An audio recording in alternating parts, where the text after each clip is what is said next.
All right, hello. We're gonna do a nice long one today. I feel like it has been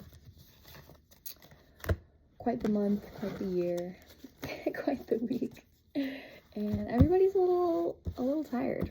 I think that's pretty fair, and hopefully you're taking some time to rest and assess the way that you are showing up, because rest is so important.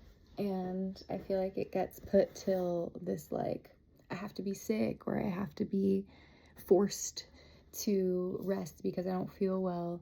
And I feel like you're pulling away from that. I think that we've gotten out of this burnout culture where a lot of that just feels unsustainable, right? You know that that's not really going to work for you in the long run. So you have to breathe. You have to enjoy the aspects of your life without just always rushing to get to the other part of it. I feel like that hustle culture to weekend warrior, or just like waiting till your vacation 2 times a year, isn't really where we're at. I feel like people are really starting to slow down in their day to day. And if you're starting to find this, or if this is the first video of mine that you're seeing, then that's the nature of this time together, right? As well as establishing that within our own routine. Even this morning, I decided I was going to do something different. I tried another meditation, I tried a different exercise, and even just to get me out of my routine a little bit was really nice. So if there's something that you've been wanting to do, even if it's something small, like, yeah, I actually just want to write some morning pages, or I've been wanting to go for a walk in the morning, or just switch from coffee to tea. Like, it doesn't have to be the craziest thing ever, but sometimes implementing these small changes, even just one day, you don't necessarily have to commit to doing it forever and ever. You can just try doing something different and see how you like it. So let's take a little pressure off that. I feel like, first one we got reflecting.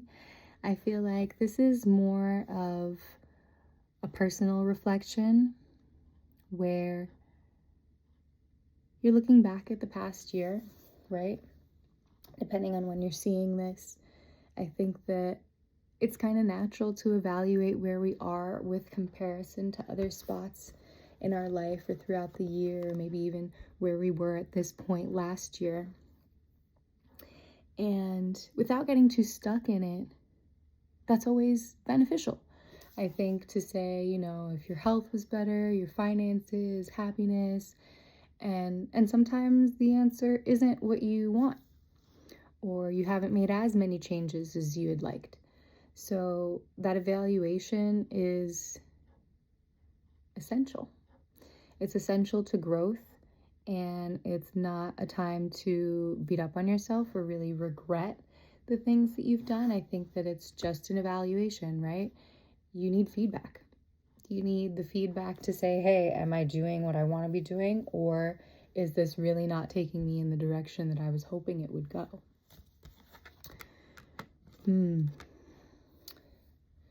So I feel like you may have somebody here that's been in your energy, quite possibly as we have gotten better with asserting ourselves and our boundaries around draining dynamics in general, that we are finding where those aspects were in the past, right? Because after you start implementing this for a while, then people who were essentially having that kind of additional privilege by you being in overextension, essentially where you're typically not taking as good of care of yourself because you're overcompensating for what you do for other people. And when you take that back, people get mad. sometimes that's the first indication that what you did was actually right, but that can feel really scary because you don't want people to be mad at you for doing the things that are right for you, but you should also be mindful of how people react when you are starting to do that. Not creeping.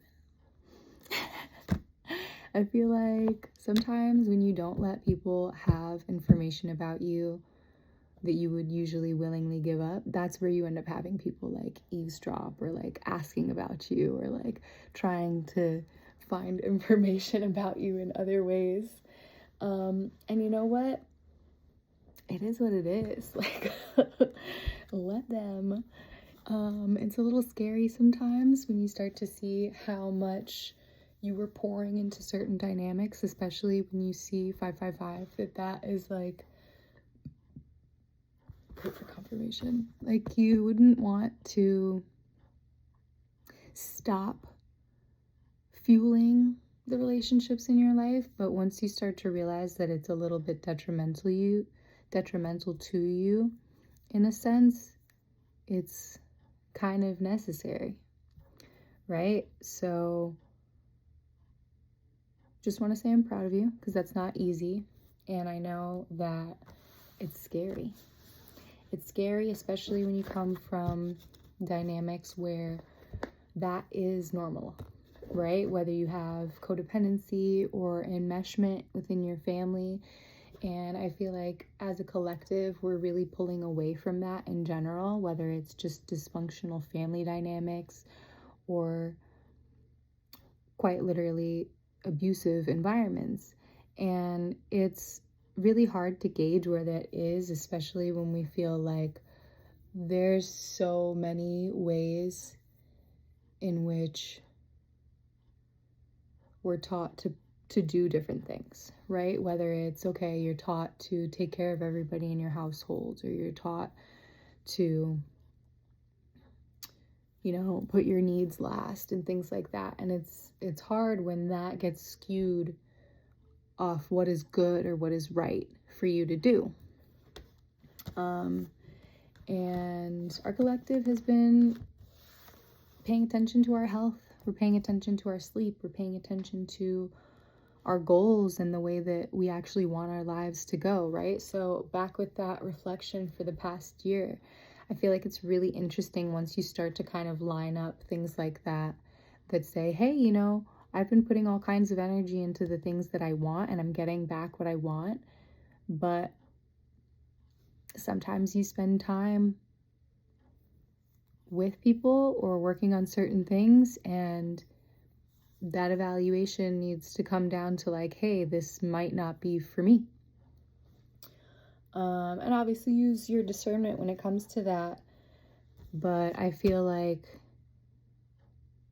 initially when your body starts to react to stuff like that, it's usually pretty right? You immediately feel like, okay, when this particular friend calls me, my stomach drops because it's always bad news. Or when this particular family member texts me, it's always drama because, you know, they don't text me otherwise or whatever, right? Like, I feel like that initial reaction is typically the one that you need to listen to. And sometimes the conditioning previously will try to overwrite that and say, yeah, well, you know, it's my blah, blah, blah, so I shouldn't. Or, well, they did this for me, or they did that, and I owe them. And it ends up being this, like, continuous cycle of caretaking. And I think we're all learning that we can really only be so responsible for other people without enabling that kind of behavior. So I think that can still come from a loving place, understanding that taking a step back actually allows other people to fill that space themselves. And yeah, they might not necessarily love you for it in the beginning, right? It's kind of like the person who lets go of the bicycle when you need to start learning how to ride it. And eventually you're kind of like, well, why would you do that? I needed you. But you never would have been riding the bike by yourself if I didn't let go. So if you can use that kind of analogy to understand that you don't have to teach everybody how to ride a bike, and you're allowed to let go. Let's see what else we got here. I'm seeing threatening power plays, a controlling presence where you feel unsafe. Yeah, maybe this is some emotional caretaking that we're really just quite literally retiring from. And I can relate to that. We're on this journey together where that can be the instinct that you have to fight, right? Where you're used to saying, oh, are you okay? Is there anything I can do? How can I take care of you? And sometimes almost losing yourself in that role, understanding that other people are perfectly capable of doing that for themselves. And sometimes when you jump into that role so quickly, they don't really get a chance to do it themselves. And that's also a role that you get to assume for yourself, which I feel like we're learning to take a lot more pride in the way that we do take care of ourselves, as opposed to seeing that as some kind of vain attribute. Because if I'm not going to take care of me, then it's kind of insane to expect to rely on somebody else to be able to do that, right? Like nobody else is going to brush my teeth every day. Nobody else is going to do these things for me. I actually have to show up for myself in these ways. So when you think of it that way, as well as you taking this accountability for yourself in your own life, is a complete option for absolutely everybody and anybody else that you know, right? Like you wouldn't necessarily let somebody else come in and brush your teeth for you, but sometimes we expect that somebody else is going to let me come in and do it for them. And sometimes people do, and they want that help and they need it in that moment, but continuously doing that for somebody who is capable or just isn't giving themselves that opportunity to do it for themselves is a hindrance to you both. So understanding now that that is a favor in the long run by letting people regulate on their own, letting people get bored by themselves, right? Like you can't soften every experience for anybody. Not a parent to a child, not a partner, not a best friend, like I think we're learning a lot more that being present in the ways that we actually can, rather than trying to be there all the time. I think there's a difference between 24/7 and quality time, right? Because when you're around somebody all the time, it loses a little sanctity, right? When you're not together, you're saving up certain things to tell them. I feel like you're waiting to ask them how they are, and then you also get to spend that time on your own taking care of the things that you need to do, right? But when you're constantly together with somebody in any kind of dynamic, I think that sometimes is,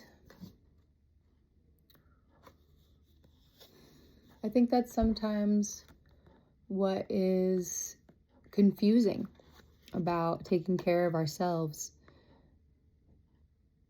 in relationships, where people expect that because you are with somebody all the time, that now they're like responsible for you in a way. And yeah, I think in an emergency contact sense, that makes sense. But also having a certain level of autonomy respects relationships long term. Right? I think in any dynamic, leaning too hard on somebody else, right? Like I used to have friends where anytime something happened, immediately call them. Immediately they call me. Immediately it's like, doesn't matter, I'm still at the event. You don't know who's here. Oh my God, some drama with my boyfriend. I'm still crying. He's still here. Like, it was constantly dysregulated coming together. And it was like, oh my God, help me, help me, help me. Oh my God, help me, help me, help me. And it was so codependent that we couldn't really succeed on our own, because there was this leaning on each other to the extent of not standing on your own. So I feel like this is, I'm getting fake smile here. I feel like this is maybe somebody's a little mad about this, right? And I can relate to that. I think that that is kind of normal, but also it's not your favorite reaction, right? Like, you want people to be happy for you, but ultimately you have to be happy for you, especially if you're walking away, or at least putting some distance between you and dynamics that aren't working for you right now. So I'm proud of you for doing that. And I feel like we don't give ourselves enough credit for dynamics like that and changing the way that you were literally raised or programmed or conditioned or controlled, for so much so that you are creating a new dynamic for you to role model your own relationships after. So if you're seeing this and this is something that you're like very much feeling like you're struggling through, or you're trying so hard to get to healthy relationships and healthy dynamics, just know that this is the beginning, right? And ultimately being able to put that space so that you can actually love people more fully. That's the whole goal, right? You want to be able to really rely on people when the time comes for it. And you want to be able to show up for other people. And this really only ends up being something that you can do when you are able to take care of yourself in such a way. Nervous system regulation is coming up. I feel like a lot of us are doing subliminals, we're doing rampages, we're doing our affirmations, we're doing meditations and EFT and Reiki and energy work and trauma-informed work and somatic exercises, and the list goes on and on and on.